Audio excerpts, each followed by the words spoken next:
What's up everyone, welcome back to the channel. Boozer here, thanks for dropping by. In today's video I'm going to take 50 epics that we already have in the game and I'm going to try to tier them based on how much empowerment will impact them. So if you guys have been paying attention, we've just received news from Plarium that they will be giving us this epic champion empowerment in the near future. So I figured it's a good time to rank some of the epics in terms of how much impact this empowerment will have on them.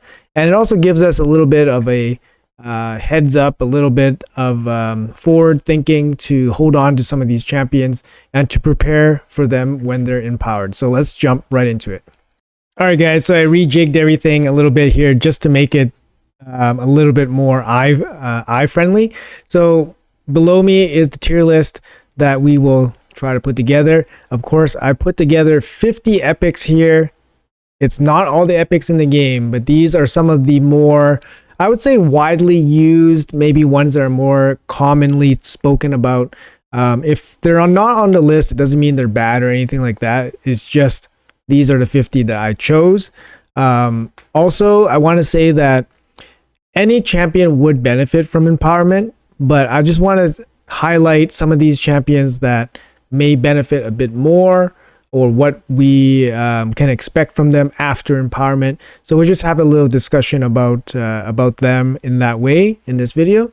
So let's jump into it. So the first one I got up is a Kentum. A Kentum is a skinwalker. So you can see here he has really low base defense, and he's a damage dealer, and he requires accuracy. So any champion like this I think would do pretty good with some empowerment. So I would say he probably gets pretty good stat boost. He's going to get some accuracy boost, maybe a speed boost with the empowerment. So I would say he actually belongs probably in the A tier here, at least as a top candidate to be empowered. So moving on, what do we have here? We're looking at Allure. So Allure, coming from the demon spawns. Allure, very small stats here, very squishy stats, good base attack, low base defense, low base speed, and low base HP. So definitely will benefit a ton from empowerment, getting additional stats, HP, defense, attack, speed, accuracy in the end. She's obviously not as insane in hard difficulties for end game content, but when you're going through and progressing through normal dungeons, she's awesome. And obviously she still has end game viability with Dark Fae. So to me, she's a massive positive candidate to be empowered. I would say she also belongs in the A tier as well with a Kentum. Coming up next, we have Godseeker Aniri. So Godseeker Aniri probably is one of the best epics in the whole game. She comes in, she's a void epic here from the Sacred Order. Her base stats are okay, not particularly insane for any epic. Low base HP, but decent base defense, average speed. For her, she can use accuracy, although not entirely necessary. Her accuracy would basically decrease the duration of the buffs on the enemies. That's not really necessary. She's mainly used as a double reviver with some healing. So in that regards, she's not going to benefit too much from additional stats. However, she is used in a lot of content that requires soloing. So if you are on the cusp of stats, getting her empowered is going to be pretty beneficial. I would say, maybe even build breaking if you don't have enough stats from gear. So getting her empowered with a couple copies of herself just for some extra stats would definitely be useful. With that being said, I would probably put her in the category just below the A category, because she doesn't really need additional stats to do what she is meant to do, mainly to make builds a little bit easier, but it's mainly to boost HP, defense, and speed. She won't benefit from accuracy, for example, so I'm going to put her in the B as a meh, don't need to, but kind of okay if you do type of champion. Up next, we have Annabelle. So Annabelle, similar situation as Godseeker here. Annabelle is where is she? I forgot what she was.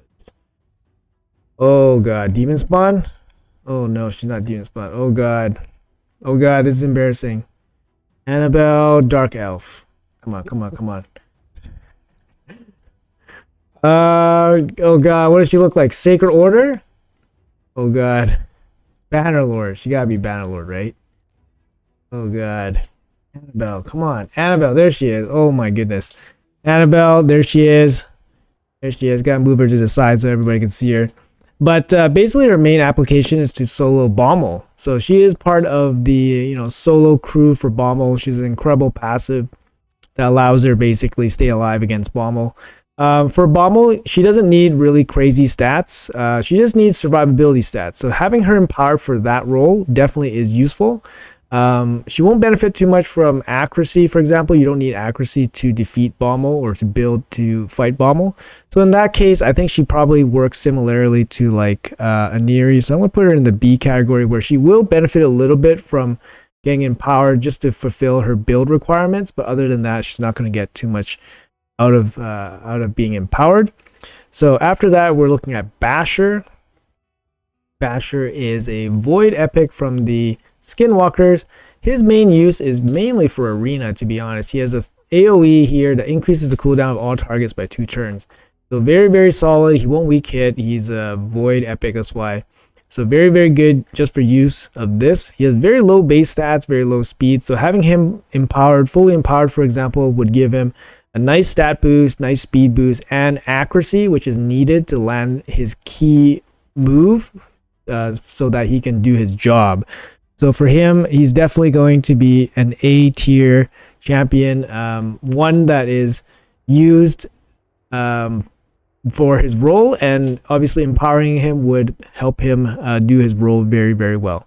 So moving on, we got Gorlos here. Gorlos is from the Demon Spawn. Gorlos, he's interesting. He brings the AoE decreased defense, which helps obviously faction wars, for example. Speeds up faction wars and all that stuff. His base stats are just absolutely horrendous. He does deal a little bit of damage as well. He pitches in a little bit of damage. He does have accuracy requirements, but honestly, his main role is basically just to debuff for faction wars to speed him up. So overall, he would benefit from a little bit more accuracy, a little bit more stats, but his overall use in the game is pretty limited.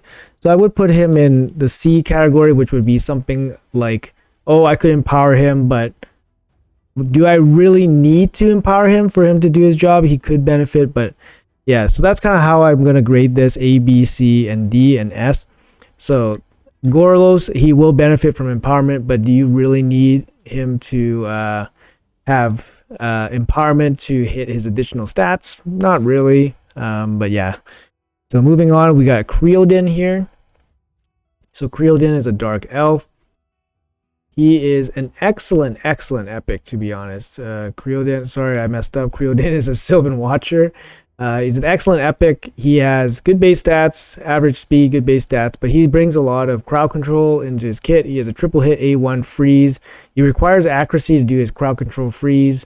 And yeah, he has turn meter boost and increased speed, and then he needs accuracy for his freeze. So for him, I think he's going to fit, if he's empowered, he's going to be faster, he's going to have more accuracy. I think for him, he's going to be very, very good for something like Fire Knight Hard. He might fit into more teams. He'll do more damage, fully empowered, obviously. So I think for him, it's going to be pretty impactful. I'm definitely going to make some builds for him. I think he's going to go in the A tier, Mr. Creodin here. He's very, very good epic. He's just going to get better with additional stats from being empowered. Up next, we're looking at Daithi. So Daithi is from the Sylvan Watchers. He's another excellent epic.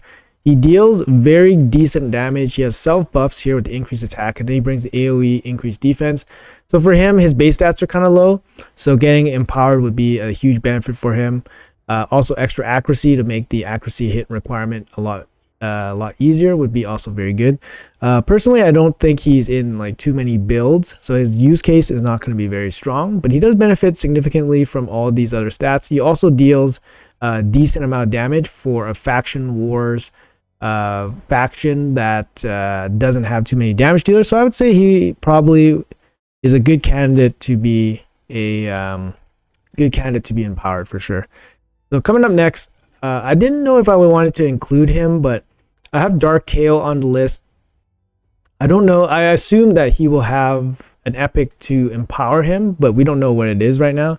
But Dark Kale is a Doom Tower champion that you collect fragments for. So you can't really pull this guy from a shard. His main use case is the ability to basically like solo Hard Dragon, for example, or solo Dragon, and then he's also the finisher for Hard Dragon because he places the poisons, and then he has the decreased attack, and then he has the additional poisons on his A1. Detonate, sorry, detonates the poisons.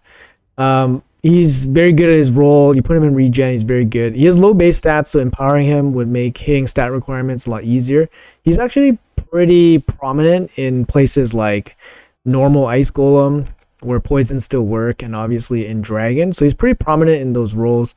Having boosted stats, obviously accuracy is very important for him. Resistance will be very important for him. I think Dark Kale builds will just be a lot easier if he is empowered. So I'm going to put him in the A tier, where his build just obviously will benefit quite a bit from being super empowered.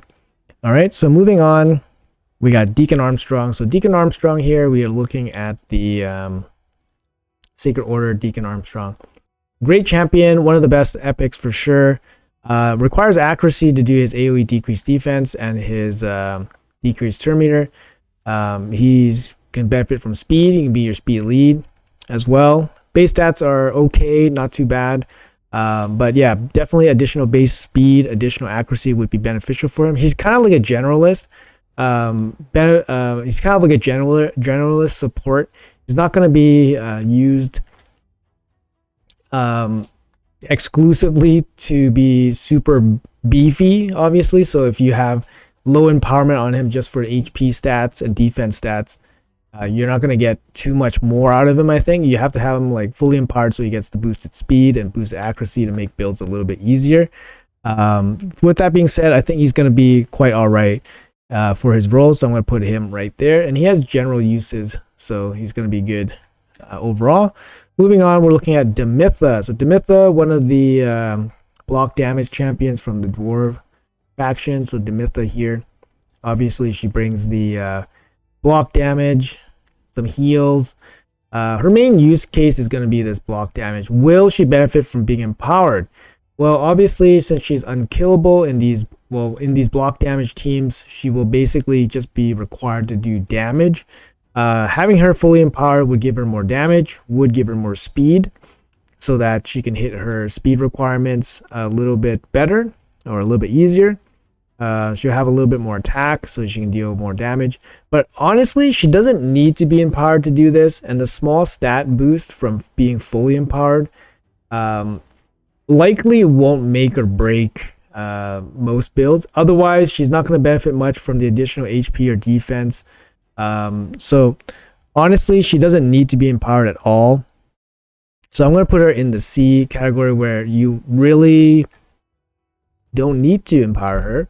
But of course, you'll get a little bit of benefit from it. So I'm going to put her in the C category, not because of how good she is or how bad she is, but because of her, basically, she doesn't need to be empowered to do her role, right? Coming up next, we got Doom Priest. Doom Priest here, very solid champion, has the passive, heals allies by 7.5% of their HP.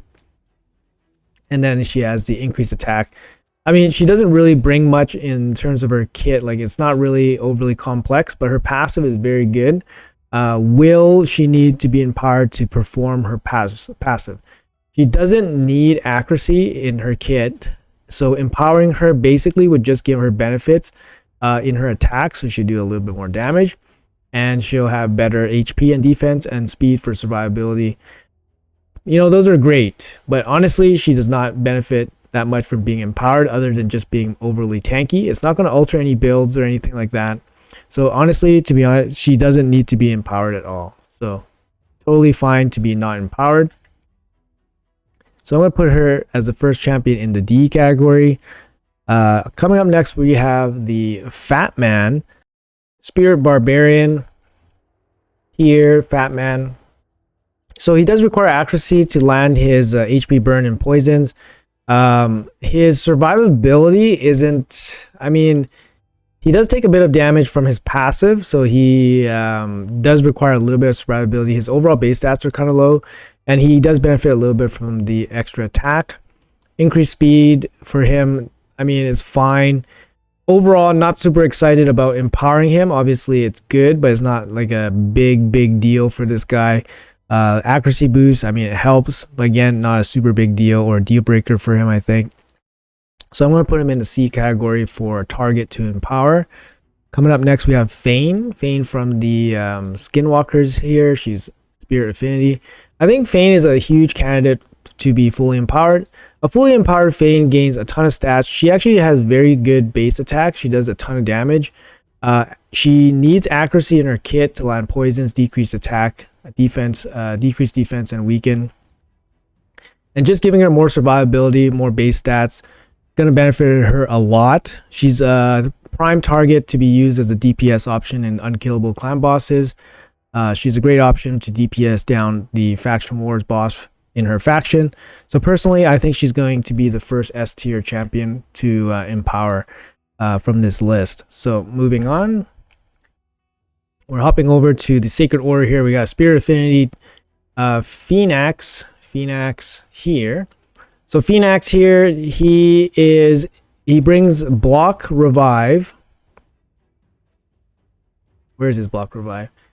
Place an extra hit if a target has any debuffs. Enemies killed by his skill cannot be revived. So he brings a block revive A1. He actually hits pretty good, especially for an epic. So his base stats are not incredible. His base HP, his base attack is decent. Base speed is kind of low. He does bring some debuffs, but you don't really build him with accuracy. But to me, I think for an epic to have this ability, the block revive ability, is obviously very strong. For him, he's going to get a bunch of attack, a bunch of crit damage. He's going to take advantage of all that. Fully empower him, he's probably going to do a lot of work. He can be a sleeper DPS option for Arena. I think he's going to be very good, fully empowered, and definitely deserving of it. He'll benefit a lot from the stats. So I think he's going to be an S tier champion to empower as well. So yeah, moving on, we're looking at Melga here from the Dwarves. Oh, sorry, Gala here from the Dwarves. So Gala actually is a damage dealer from the Dwarves faction. She specializes in breaking shields, basically. So she ignores 50% of target's defense when attacking under a shield. Oh, sorry. When she's under a shield, she can have these conditions filled. So then she has this ignore 50% target defense. And then she has this A3, which hit will ignore 25% of the target's defense. Grants an extra turn if this champion has full HP after using this skill. But this is the big one where she ignores 50% of the defense. Very strong. If she picks up a bunch of stats here, a bunch of attack, bunch of HP, speed, bunch of crit damage, she's going to be very good. I think she's going to be kind of, basically an insanely strong nuking champion, especially when she fills this condition of being under a shield, which is pretty okay. It's pretty simple, especially with bolster sets and all that stuff. So definitely a champion that you want to empower so you get the most out of her to deal maximum damage, especially in the arena. So very good champion to empower. So coming up next, we got the Genbo Void Epic from the Shadowkin faction. So for him, he has decent base stats. For an attacker, he deals kind of good, like decent damage as well. Mainly used for the arena. He does have a speed aura for the arena as well. So he can self buff, and then he has an AoE here, which is pretty decent. His A1 is a double hit, can steal, increase attack, and then has a 30% chance of stealing a random buff as well. The steal increase attack cannot be resisted. So for him, he is kind of like a starter-ish arena nuker. He's void, which is really good, obviously. For him to be fully empowered, he's definitely going to benefit quite a bit. Obviously, he's not going to be like a top tier arena nuker or anything like that, but for him to get some extra stats from the empowerment definitely will be helpful to fulfill his arena damage dealing role. So I'm going to put him in the A tier for now. Just because even when fully empowered, he's probably not going to be like super strong, but he's definitely going to get quite a bit of benefit from it. So coming up next, we got the Dwarf. My pick for best epic in the game still going to be Geomancer.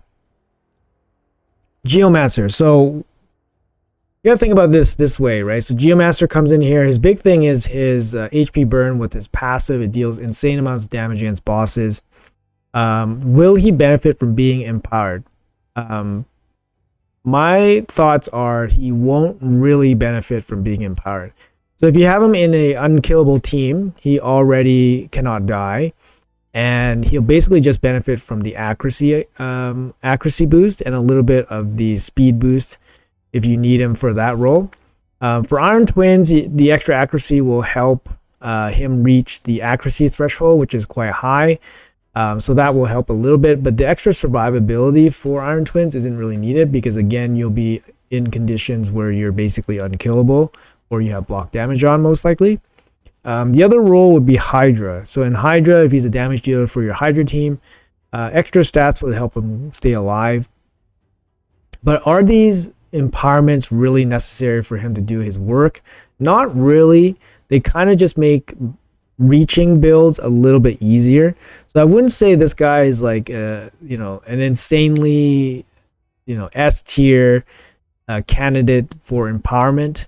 I think he's probably somewhere in the middle. So I'm going to put Geomancer somewhere in the middle where the stats will help him achieve certain builds, but honestly he can definitely live without empowerment. So I'm going to put him in the B tier here for candidates to be empowered. So moving on, we got the High Katoon, the free 1 month login champion from the Barbarian faction.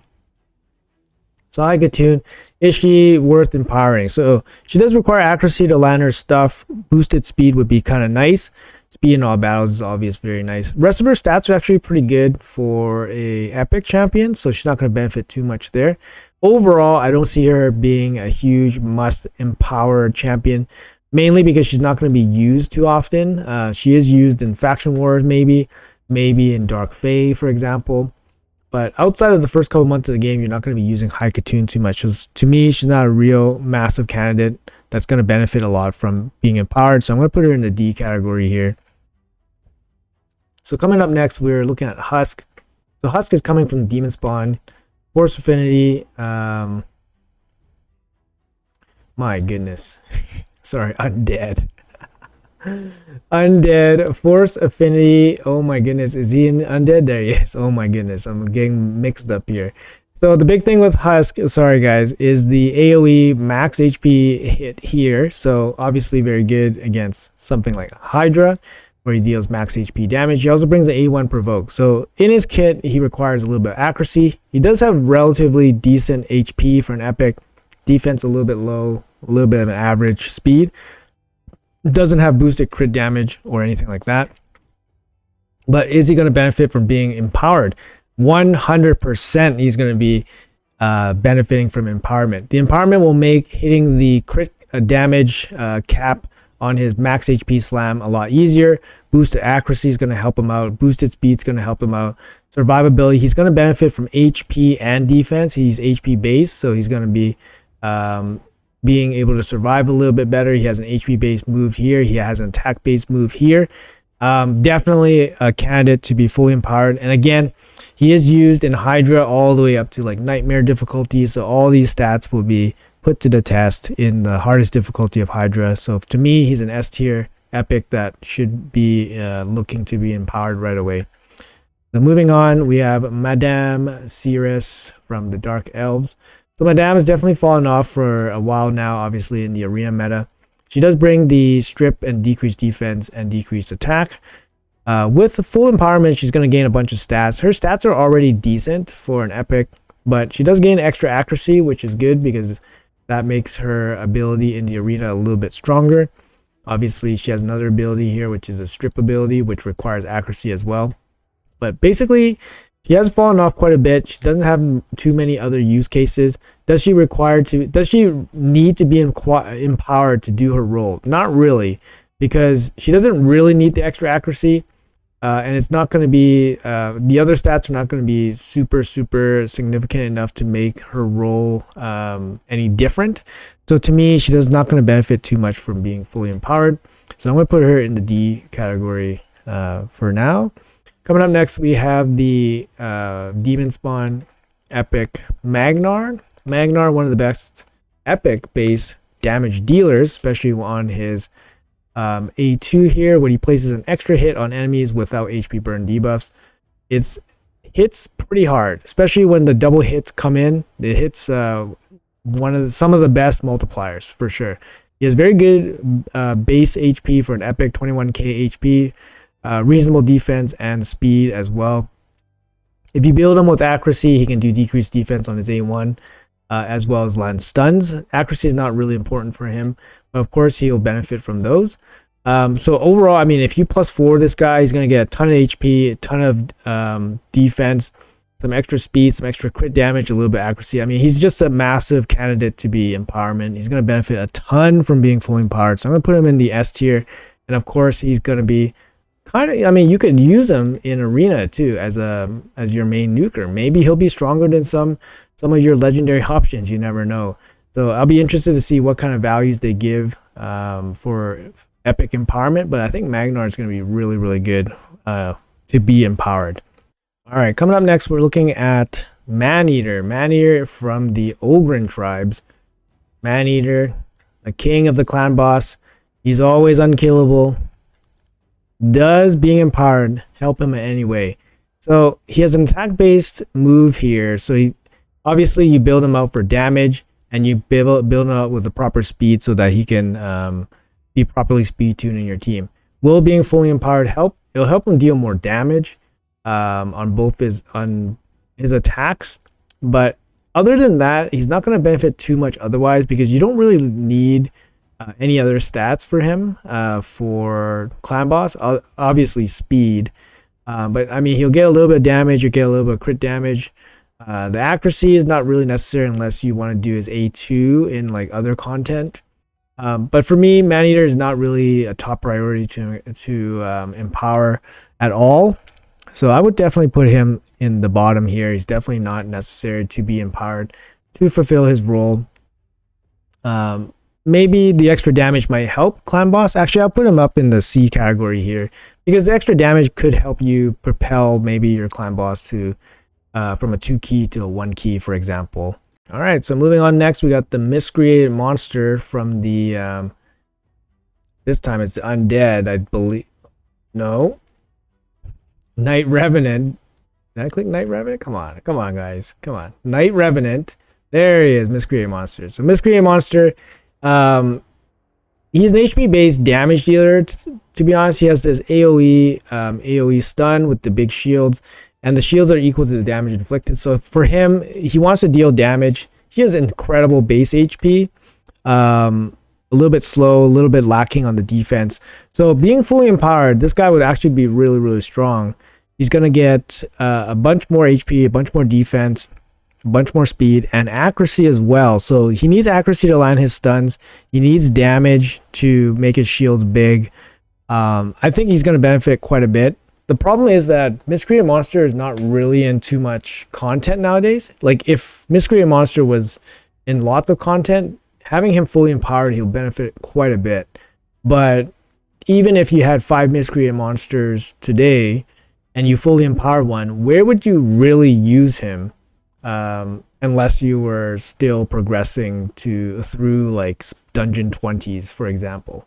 You wouldn't use them too often. So for that reason alone, I would put him somewhere in the B category. He obviously will benefit quite a bit from being fully empowered. And if he was used in more content, I would put him in the S tier. But I think just his overall usefulness in the game currently, I'm going to put him somewhere in the B tier in terms of prioritizing who to empower first. So that's my thoughts on Miscreant Monster. So coming up here, we got the Sacred Order Mordecai. Mordecai here, he does use accuracy to land his HP burns and decrease turn meter ability. So he will benefit from being empowered that way. His base stats are a little bit low. So he will benefit with additional base stats as well. Otherwise, he's not going to be doing tons of damage with his base attacks. So crit damage is not particularly useful, but extra accuracy and extra base stats will be okay for him.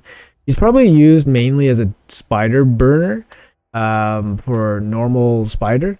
But in spider, you're not really getting too many hits. You're not really taking too many hits. If you're in a properly speed tuned team, your base stats almost don't really matter. So being empowered doesn't really matter in that regard. So I think for Mordecai, he's not really a super juicy candidate to be empowered. So for me, he's going to end up in the D tier for me. Doesn't really matter if he gets empowered at all, and he's still going to be able to fulfill his role. He's going to place his HP burn, and basically that's going to be end of the run, usually in most regards. So moving on, we have Neldor from the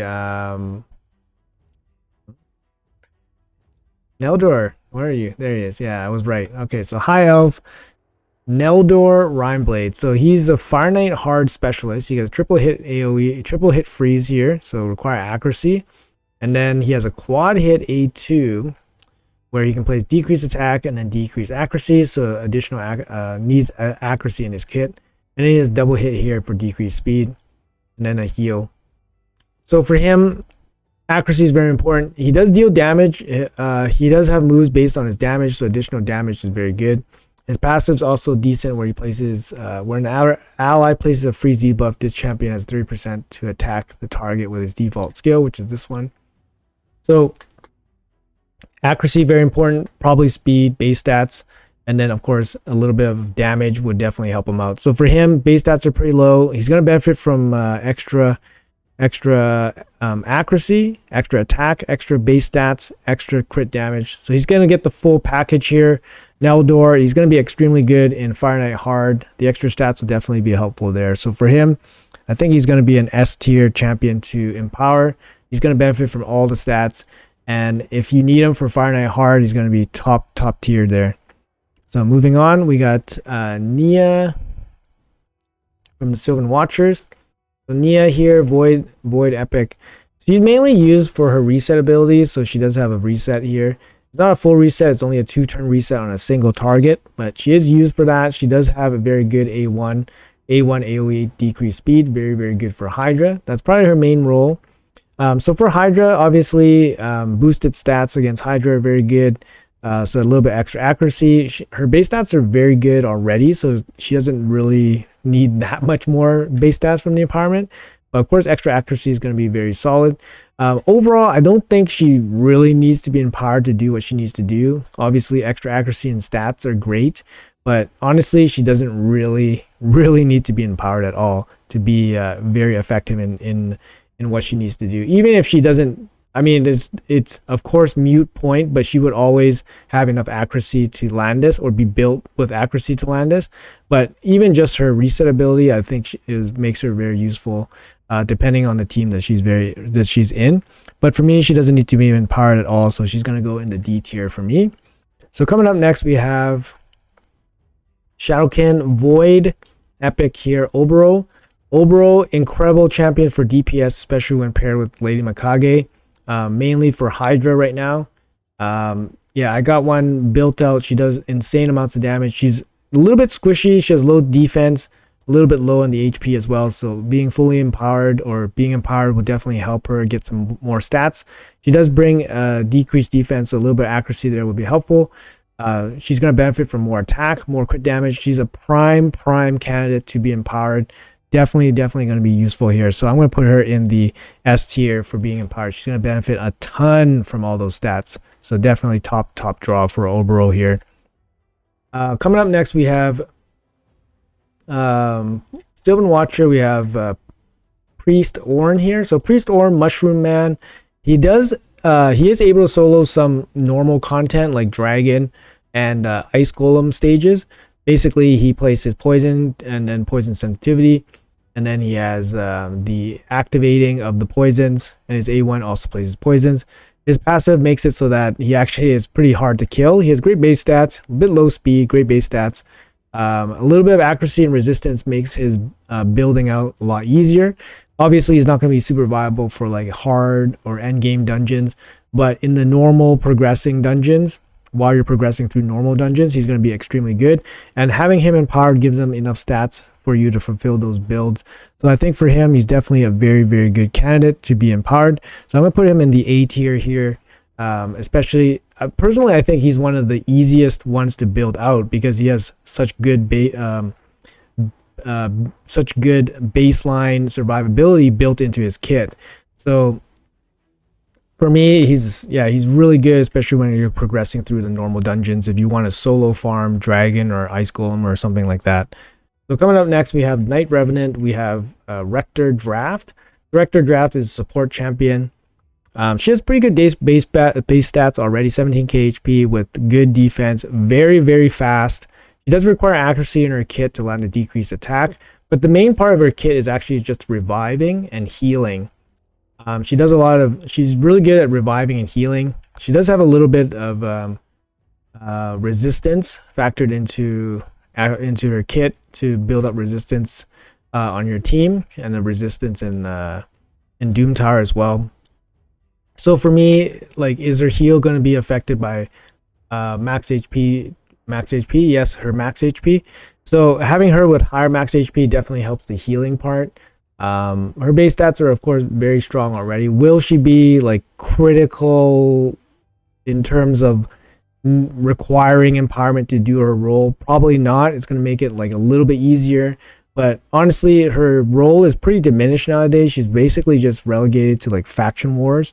For faction wars, she is incredible because obviously she brings a revive for that faction, and it's an incredibly tough faction to finish. So Rector Draft, I think personally don't need to be empowered to fill her role. So I'm going to put her down in the D tier here. So coming up next, we're at the High Elf again. We're going to take a look at Royal Guard. So Royal Guard here, I love this champion. Big slam with the A2, enemy max HP hit with the attack multiplier as well. But he actually hits a little bit harder than, for example, Husk on a similar max HP move, just because of an extra multiplier. He has decreased speed, multi-quad hit on his A3, and then a little bit of Terminator drop, so he does require accuracy to do this. A1 decreased defense with his A1, so he does require accuracy to do this as well. So for him, all that stuff is all those extra stats from empowerment is going to be helpful. You can see his base stats are actually pretty squishy. He has good base attack, but he has awful defense. He has awful speed. So all those extra stats from being empowered is going to help this guy a ton. Extra HP is going to make him more survivable. Extra defense is going to be very good. Even boosted accuracy to help him land the decreased speed and decreased accuracy, decreased defense, going to make this guy incredibly strong. He can be used in Nightmare difficulty Hydra if you can keep him alive. So that's the toughest part about his kit. But if he's fully empowered, he's going to be smacking a lot harder. He's going to be surviving a bit better, and he's going to be easier to build up with more stats in accuracy. So I think Royal Guard definitely top draw to be fully empowered here. So I'm going to put him in the S tier. So coming up next, we have Ruella from the Sylvan Watchers. She's really solid champion. She can be used in like Sand Devil or Hard Fire Knight. She does have a Terminator boost, increased crit rate, and then a multi-hit here with multiple debuffs. So decreased speed, obviously very good with the decreased defense and weaken. Very good against, like I said, Sand Devil and Hard Fire Knight. Are these empowerment stats going to be useful for her? She does deal a little bit of damage as well, and she requires accuracy to land all her stuff. She has incredible base speed at 112. So she would benefit a lot from being empowered.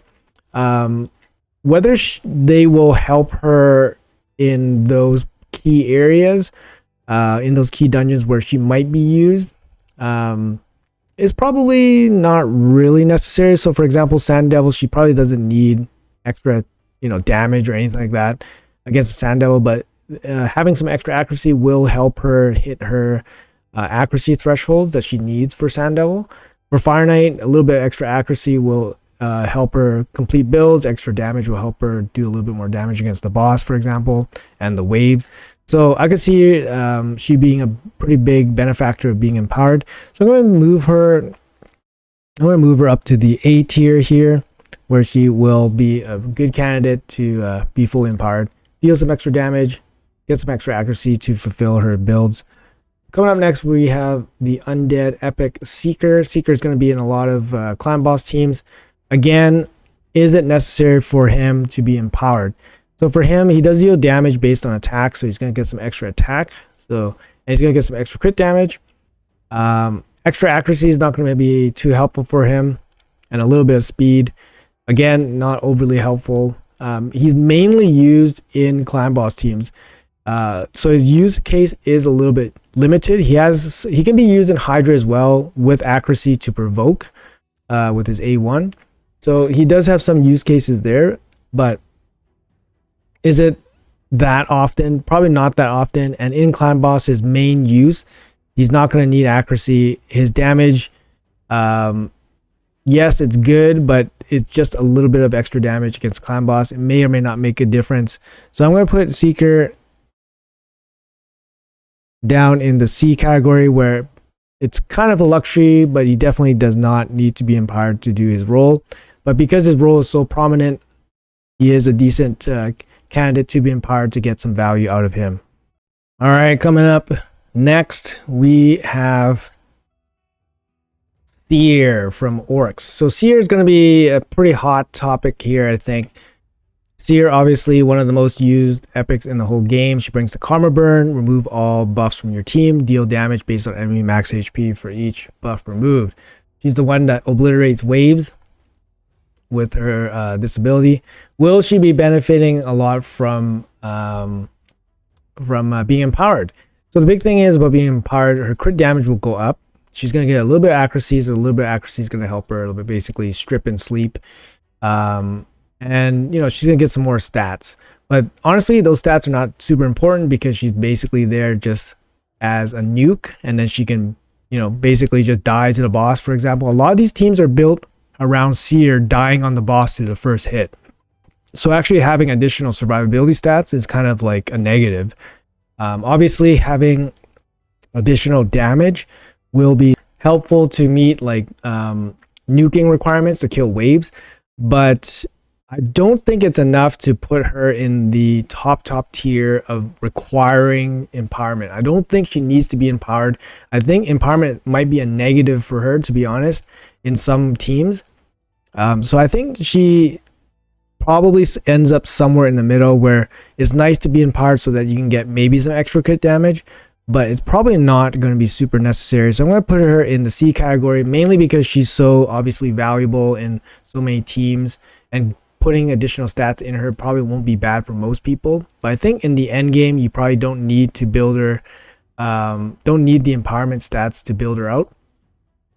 But yeah, she's just a hot topic here. I mean, you guys let me know in the comments below what you guys think about my assessment about her. But I don't think she's a top candidate to be benefiting a lot from being empowered. Coming up next, we have Sacred Order Void Epic Shamail. Shamail is a top draw against the Torment Head in Hydra. He's one of the main easiest ways to deal with it. Basically, whenever your team gets a fear, he will counterattack and remove that fear. Deals pretty good damage with his triple hit here, ignores a bunch of target defense. I mean, yeah, if you jack him up with stats, he's going to deal a ton more damage. He's going to be a ton more survivable. I think he's an incredible option to be empowered. If you have a fully empowered Shamail, he's going to deal a ton of damage and survive quite a bit, especially in Hydra and the top difficulties of Hydra. So for me, he's in +4 category, priority, top draw for being empowered. Coming up next, we have a Night Revenant epic. We have Sinacia. Sinacia is going to be pretty good, obviously, in faction wars and wave-based content. Good in stun set, good as a damage build. She has decent base stats already, but she's going to benefit more from being empowered, obviously, some extra attack. Her attack is low, so she's going to benefit a lot from having a little bit of attack. Her overall use case is pretty low, obviously relegated to faction war duty. But for me, she does benefit from being empowered. So I will put her in the C category here, where, yes, empowering her is probably a good thing. You don't have to, but it's a good thing. But because her role is so diminished nowadays, it's probably not super important anyways. So moving on, we have a Lizardman here. We have Scathix. Whoops, what the heck? Lizardman, we're looking. What the heck? Lizardman? Yeah. Scathix. So Scathix here is actually one of the better epic cleansers. So he has a remove debuff from all allies, and then plays his block debuffs with the shield. So 4-turn cooldown on this ability, very, very good. He does have a strip ability here on a 3-turn cooldown. So he has a chance to steal buffs from the enemy, which requires accuracy. Obviously, his base stats are actually okay, so he's not going to benefit a lot from being fully empowered, but he does get a little bit of accuracy. But overall, he's not going to be too high priority to be empowered. So I'm going to put him in the D category here for Scathix, but still a very good epic. Up next, we have, let's see here, we have Skrank. So Skrank is a skinwalker, I believe. No. Ogren? There he is. Ogren. Yeah, there he is. So we got Mr. Skrank here. Very, very low base stats. He is a damage dealer coming in with the A1 weaken, A2 multi-hit. Place an increased attack on this champion for 2 turns if the target is under HP burn. And then his A3 attack all enemies has the chance of placing HP burn. Fill this champion's turn meter by 15% if at least one enemy is hit with a crit. His passive increases this champion's attack and crit damage by 5% every time HP burn triggers on any enemy. Stacks up to 25%. So he's a damage dealer. He's going to benefit a ton from being empowered, obviously. He does place the HP burn, so he does require accuracy. He's just going to be gaining a ton of stats all throughout his entire kit. He's going to benefit a lot from that. He can be used in Hydra as well. I mean, in combination with like Rathalos, for example. Gonna be very good. Obviously, his extra survivability stats against Hydra are gonna be very good. So for me, he's a top candidate to be empowered. Although his use cases are not going to be that frequent, so I will put him in the A category here, mainly because his use cases aren't going to be so prevalent, but he does benefit quite a bit from being fully empowered. So coming up next, we have the second half of the Sinacia partnership with the Skull Crown. So Skull Crown going to get a ton of damage here. I mean, if you have +4 Skull Crown, he's going to get a ton of attack, ton of crit damage, a little bit of speed. The survivability is not super important. The accuracy is not super important, even though she has a weaken on her A2. But giving her a ton of extra damage, a ton of extra crit damage as well. Might make her actually kind of viable as a arena nuker again, at least for the epic options. So for me, she's a top draw to make a +4. She's going to do a ton of damage. She might even be super viable in arena. If that, she might even be better than some legendaries that you might have. So for me, she's a top champion to be fully empowered for arena purposes. Of course, she's going to be good in a lot of wave-based content as well. So definitely very good. Up next, we have Ogren Tribes. What do we got here? Skull Crusher. So Skull Crusher, he's going to benefit a lot from having boosted stats. He's mainly used for clan boss and probably clan boss teams that are killable. So giving him boosted stats is going to be very, very good. Accuracy is not going to be useful for him. He doesn't deal significant amounts of damage either, so crit damage not super relevant. But having a boosted HP, boosted defense definitely going to help him out when he's going to be taking so much damage from the ally protection. So for him, I think he's going to be good in terms of getting some additional stats, but obviously has limited use case now. Will he work without it? He definitely will work without it. That's the thing. So I'm going to put him down in the C category here, mainly because of his lowered use cases, as well as he doesn't really need the stats, to be honest. He usually comes out of this after his team gets attacked with the ally protection. He usually has no health anyways, and he will be unkillable. So having a little bit extra stats won't really benefit him that much. So up next we have let's see, Bannerlords here. Bannerlords. And we're looking at Stagnite. So Stagnite here, top epic for sure. Good base speed, great base stats. He will need accuracy to land his decreased speed and decreased attack, decrease defense. So a little bit here would be very good. However, he's not going to be a top candidate to be empowered because he doesn't really need the stats. He has incredible base stats all around. He won't need extra survivability. A little bit of accuracy just to fulfill some build requirements isn't really that necessary.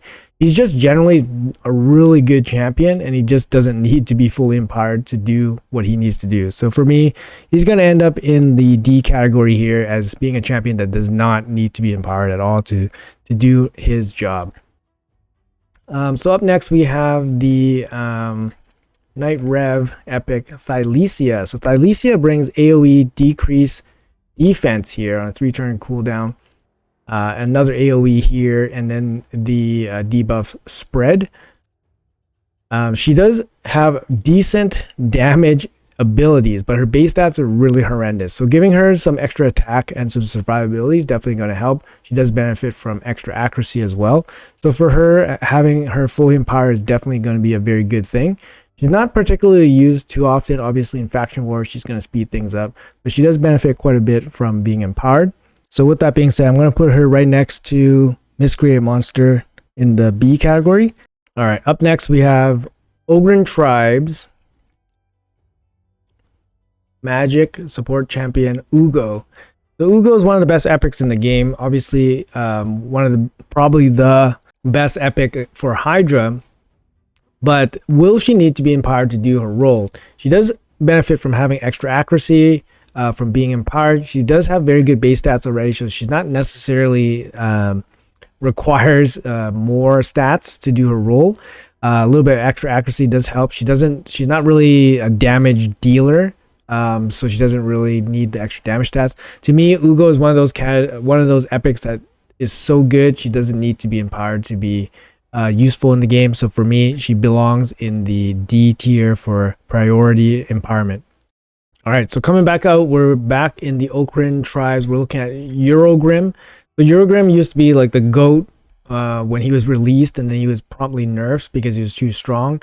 But basically, he can still solo some content, but his gear requirements are a little bit higher. If he's fully empowered, his gear requirements going to be easier to reach. For example, in normal Ice Golem or in normal Dragon, for example. The problem is Priest Ornn does his job easier than Eurogrim. Eurogrim requires more stats and is actually slower than Priest Ornn at clearing some of those stages. So he's not used as often as Priest Ornn. I mean, Eurogrim is a void epic, but in terms of overall usefulness, he's not that useful. But of course, if he's going to be fully empowered, he will be easier to hit those thresholds. So with that said, I will put him in the B category where he has potential to definitely gain a lot from being empowered, and he does have some viable builds that people can put him in to make use of his empowerment. All right, so coming up next, we have Ursula the Mourner. Ursula the Mourner from the Bannerlords here. Great support epic, great team reviver. Pretty low base stats for overall support. Requires accuracy for her decreased attack here and her turn meter drop. Overall, I don't think she struggles too hard to stay alive. As long as she doesn't struggle too hard to stay alive, she doesn't need to be empowered at all. But she is a reviver and she would benefit from these stats. Her overall survival stats are a little bit low. So I will put her in the C category as meh, don't need to, but she does benefit a little bit from it because she does need a little bit more stats as a support champion. So moving on, we have Venomage from the Lizardman. So the Lizardman here, usually this guy is used in whether it be Amius teams, so he can put heal reduction against Amius, or killable clan boss teams, both of which extra stats would be helpful. He does require accuracy to land all this stuff, so that would be helpful as well. His attack base, so having some extra attack would be helpful for damage, but main damage will come from poisons. Overall, I think Venomage will benefit quite a bit from being fully empowered. It's mainly just finding a use case for them, for her. She's really good in the epic lizard room in the Doom Tower, so having a fully empowered Venomage would be definitely beneficial there. So for me, I think I'm going to put her as an A tier epic to be fully empowered. She'll benefit quite a bit. She'll get a ton of stats. And she kind of needs them, right? Obviously against Amius, against traditional clan boss, against the epic lizard room in the Doom Tower. So definitely a good candidate to empower.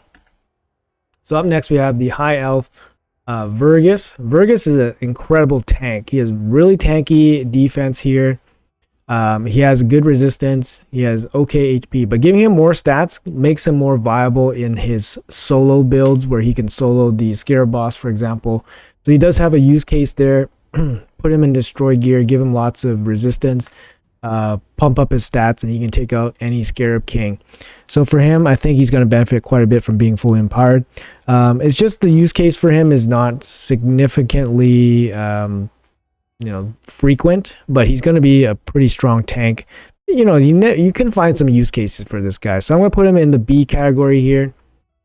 And then after that, we have Whisper from the Knight Revs. Void Epic here. She is used in Hydra as a damage dealer as well. She does decent damage, actually. I would say pretty good damage. She has these extra hit mechanics when enemies are under decreased defense and weaken. Yeah, she's really, really solid. Giving her higher base stats, higher HP, higher defense. She's going to benefit from all that. Weaken, obviously, on her A1, so having accuracy on her is going to be really good. Extra crit damage. She's just a top candidate to be fully empowered. She's going to deal more damage. She's going to be survivable. She already plays in super high difficulty content, such as Hydra. So for her, I'm going to put her in the S tier as well to be fully empowered. So coming up next, we have the Orc Zargala. Zargala is an attack-based damage dealer. She has very low survivability. She does require accuracy to land her decreased defense here. It's not a great decreased defense since it's the 4 turn, but having her smack a little bit harder makes her A2 be able to activate her A3. So for her, definitely huge benefits from being fully empowered. She's going to be cranking out damage, but she doesn't really get used too much. She's basically down to faction wars at this point. I think having her empowered is definitely going to be beneficial, but obviously based on her limited use case, not going to be that big of a priority anyway. So I'm going to put her in the C class here. And our last champion is going to be from the Undead Hordes. We have Vogoth, big time healer here, good base stats all around, very slow, not particularly necessary to be super fast or anything. He does require accuracy to land his provoke, his leeches from his passive. But and obviously some extra stats will help him survive. But honestly, I think his base stats are very fine for whatever he needs to do. Right now, Vogoth is basically down to being used against Bommel. Maybe some teams require Vogoth for healing, but he's basically used in some teams against Bommel if you don't have like a speed bomb team against Bommel. So Vogoth with a little bit extra stats can be useful there, but generally he doesn't really need it. And he's not going to benefit too much from like extra attack or crit damage, and in some cases, or even leech. Even accuracy. So for me, he's a champion that is not really super necessary to be empowered. All right, guys. Wow, all 50 of these epics basically rated. I mean, that's quite a bit. Thanks for watching so far. What do you guys think about this list that we have here? So basically, the criteria that I basically used for myself to basically rank these champions was basically the top champions would be champions that fully benefit from being fully empowered, have good use cases for them, will benefit a lot from being empowered, or would be propelled into a new role, maybe being fully empowered. So basically just the maximum benefit from being fully empowered, and then it just trickles down from there. Whereas the D tier would be champions that don't need to be empowered at all to fulfill their roles. So anyways, guys, let me know what you guys think about this list. I think it's pretty good. There might be maybe a couple, there's going to be a couple that is worth discussing for sure. I know you guys are probably looking at some of these and being like, what the heck is this guy talking about? But let me know in the comments below what you guys think. I would appreciate your comments, and it would be interesting to hear what everybody has to say. This is going to be a good discussion piece, but just something to be aware of. We're going to be holding our epics for the epic empowerment from now on. So maybe some of these champions will surprise us, right? So that's going to be it's always a welcome thing to be surprised. So yeah. Anyways, guys, thanks for watching. As always, thanks for your time, and I'll see you guys in the next video.